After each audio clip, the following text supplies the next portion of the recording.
Very pleased to have with us on the program from Nashville, Tennessee, Nikki Goeser. Nikki, good evening. Hey, Cam, how are you? I'm good. How are you doing tonight? I am doing really well. We're here at a pizzeria that just happens to serve alcohol. Yeah. And I'm here with the Tennessee Gun Owners Association, and we are all enjoying our sweet teas and our Coca-Colas, and some of the members have their children here, and we just had a really great time celebrating our Second Amendment rights and the restaurant carry law. Well, we're looking at a couple of pictures that you were kind enough to send from taken just moments ago, and it looks like a good crowd. I got to tell you, I bet that restaurant is awfully happy to have you right to carry holders there tonight. Oh, absolutely. The manager, he shook my hand and he said, Nikki, I know who you are, and I really am sorry about what happened to you and your husband, but I'm so glad that you're here, and we welcome your business. So there are some restaurants out there that do understand, and they're smart. They're smart. They're not posting. And for all those restaurant owners out there that have chosen to post or are thinking about posting, I just have this to say. By posting, that is a direct invitation to criminals, letting them know there is no one in your establishment that can defend themselves. And that just welcomes a mass shooting. Well, I really want these people to think and think again before they post. Well, do you think that's part of one of the reasons, Nikki, why we've seen this legal challenge filed? Because restaurateurs, they don't want to post. They don't want to deny customers. They don't want to say, you're not welcome here. But at the same time, they're kind of squishy, and they think concealed carry is kind of icky, and they don't really want it.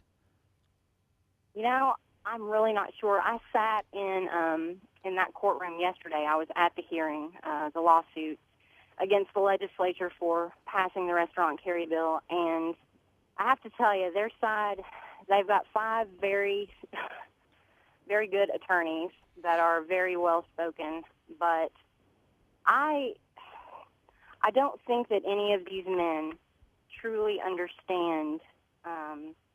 They just don't understand. Randy Rayburn, who is a restaurant owner, I believe he owns the Sunset Grill here in Nashville, and he's one of the plaintiffs. I saw him in the hallway in the courthouse, and I introduced myself, and he first started out by saying, I'm sorry for your loss. Mm-hmm. And I started to speak with him very calmly, very, very nicely, and I explained to him why I thought posting was a bad idea, and this man completely he just changed to this very not so nice person. This man owns several restaurants in this town, and I'm sure he has a lot of money. He probably lives a very sheltered and naive life. He's got years on me and age, but I have more knowledge when it comes to this. I have a first-hand account, and I guarantee he's never seen one of his loved ones gunned down right in front of him. Now, I don't want to paint a pretty picture for anybody that's listening to this right now, because reality is reality, and that is the picture that I want to paint for your listeners, and that is, if you are ever faced with seeing your spouse lying in a pool of their own blood, and you have to wipe their own brains from their nose, that's reality, people. That's what I'm telling you. And I'm sure the majority of your listeners feel the same way I do, but it's important to get out there and tell my story. Let it be heard. Word of mouth is very, very powerful. And when you go to vote for these lawmakers, think about who you're voting for, because politics do affect us. Every day I hear people say, politics, it doesn't affect me. It affected Ben and I. It legislated me out of my right to protect my husband. It can affect your life. So that's what I really want to, that's the message I want to send out to people, is it's so important to be involved and have your voice heard. And I am so glad that these lawmakers, they voted on this. It was a bipartisan effort. I got to tell you, a Democrat sponsored this bill. A Democrat. Yeah. I was under the impression that Democrats were just anti-gun, but it's just not so. Not necessarily. Senator Doug Jackson is a wonderful guy, and I have nothing but good things to say about that man.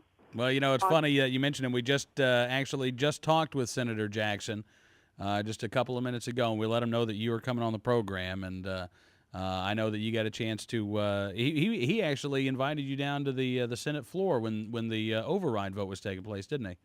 Yes, he is a very kind and concerned individual, and I applaud him. I do.